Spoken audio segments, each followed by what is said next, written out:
So there's a couple of things I thought to mention today.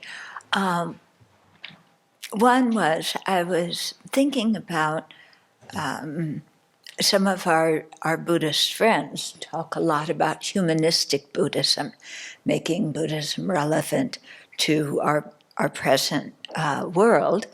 And they talk about creating a pure land here. So I've always scratched my head, this place is not a pure land, and that's why we're practicing to get out of samsara.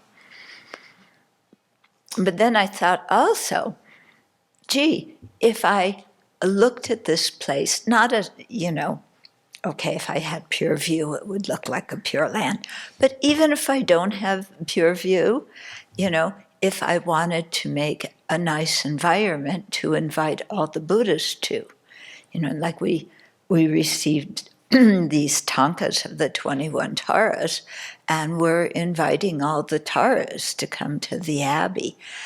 And so I was thinking in that regard, how we keep our room, how we keep our offices, is our way of offering a beautiful, pure place to the Buddhists to come.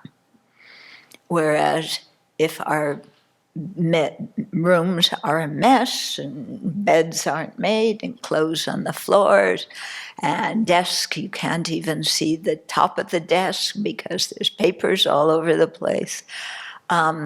If we aren't careful with our environment, not only does it affect our mind, okay, because messy mind creates a messy environment. There's a link between the two. But also that if we want to feel in our hearts that we want to welcome the Buddhas and Bodhisattvas here, then to create a nice place to invite them to. And so that might help people. If you tend to be one of those people who, mañana en la mañana, I'll make my bed and clean my room and so on. Okay, so that's one thing I was just thinking about. Second thing was there's been a suggestion to teach people how to lead Lamrim meditations, because you will all be doing that with the guests in the Kuan Yin room, even in the morning and the evening. And how you lead somebody else in a Lamrim meditation is indicative of how you lead yourself in a Lamrim meditation. So if you have an outline that somebody else made and you just read the point, watch your breath. Imagine the Buddha in front. Think of the disadvantages of your anger. Cultivate fortitude. That's not going to kind of bring the beauty of the Buddha's teachings to whoever you're leading the meditation to. Okay, and if you're leading that meditation, if you're just doing that meditation yourself, you're probably not going to find it so interesting. Okay, so the whole idea with Lamrim meditation is it's like, how to say, kind of like it is talking to yourself in your mind, and okay, like, well, what are the kind of situations where I get angry? And then you think, are there specific situations? Are there specific people? Are there specific challenges that you get uptight about? And so you're thinking about the topic in terms of your own life and coming up with things. You're not thinking about the anger of your friend who just dumped on you. Oh yeah, they always get mad like that. No, they should calm their mind. You know, or you know, any of these things you lead yourself through thinking about the topic, okay? That doesn't mean you have a pre-planned script, yeah? And when you lead a meditation, you do not talk during the whole meditation. If you talk during the whole meditation, you're not leading a meditation. You're giving a Dharma talk with your eyes closed. And those are two different things, okay? So, you know, you lead the meditation by giving something for someone to think about, you know, or some instruction, you know, to, you know, watch your breath or whatever it is. And then you're quiet and you let the person think about it. Yeah, because you yourself, when you're leading yourself in a meditation, you may pose something to yourself, and then you give yourself some time to think about it and look inside yourself and see what's going on. Yeah, yeah. So it's not just reading a paragraph in a Lam book, yeah, or just giving, like I did at the beginning. It's really kind of to yourself or to somebody else, putting it in a way that elicits deeper reflection. Okay? So, to help people learn how to do that, we're going to have a class about leading meditation. And I did this at DFF when I lived there. We had a Saturday morning class, I forget how often, and people would take turns leading a meditation to the rest of the group.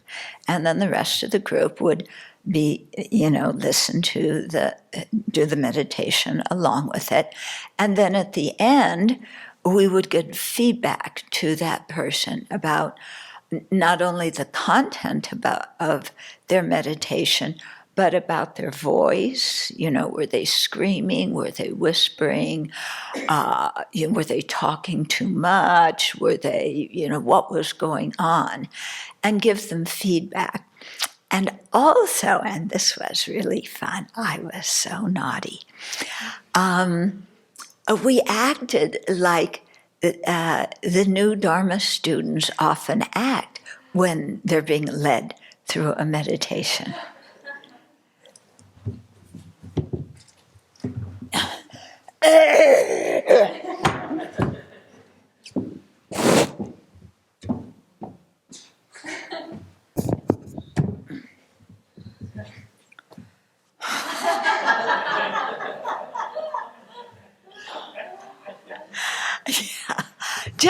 Just to give the people leading meditation some practice in keeping your cool while you're leading a meditation or while you're doing the debriefing and asking people for their reflections on what they meditated about.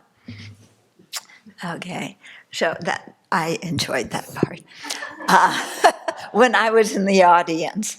Yeah, and I did that part. I included that very deliberately because if you are leading a meditation or giving a Dharma talk, people react in all sorts of ways, and you need to know how to, you know, keep your cool and stick to what you're doing without getting flustered or angry or, you know, whatever. Okay, so the classes, they'll maybe happen every other week. We're going to start on the 27th, which is a Tuesday, I think. Yeah, at 2:30. So the class will be for all the juniors and for whoever else wants to come. Okay, and so come. I'm not saying who's going to lead the meditation this next Tuesday, so you all better have one ready. in case I pick you. And, we'll see how many, if we do one, if we do two, it depends how it goes. Okay? But this is, I think, really to help people when you're, when you're the person who's guiding the others. Okay? So you can pick your own meditation topic. Yeah. And then just, you don't need a whole lot of points. You just think of the important ones, and you want to have the points, and so that each point follows the previous one, developing the idea, and then reaching a conclusion. So it means that each of us have to think beforehand of, how we're going to even guide ourselves through the meditation to make sure that we come to the correct conclusion. Because as we've noticed in going through Shantideva's text, there's so many ways where we can misunderstand the teachings and come to the wrong conclusion. Yeah. Okay. Good. And you need to say, yes. Bravo. Okay.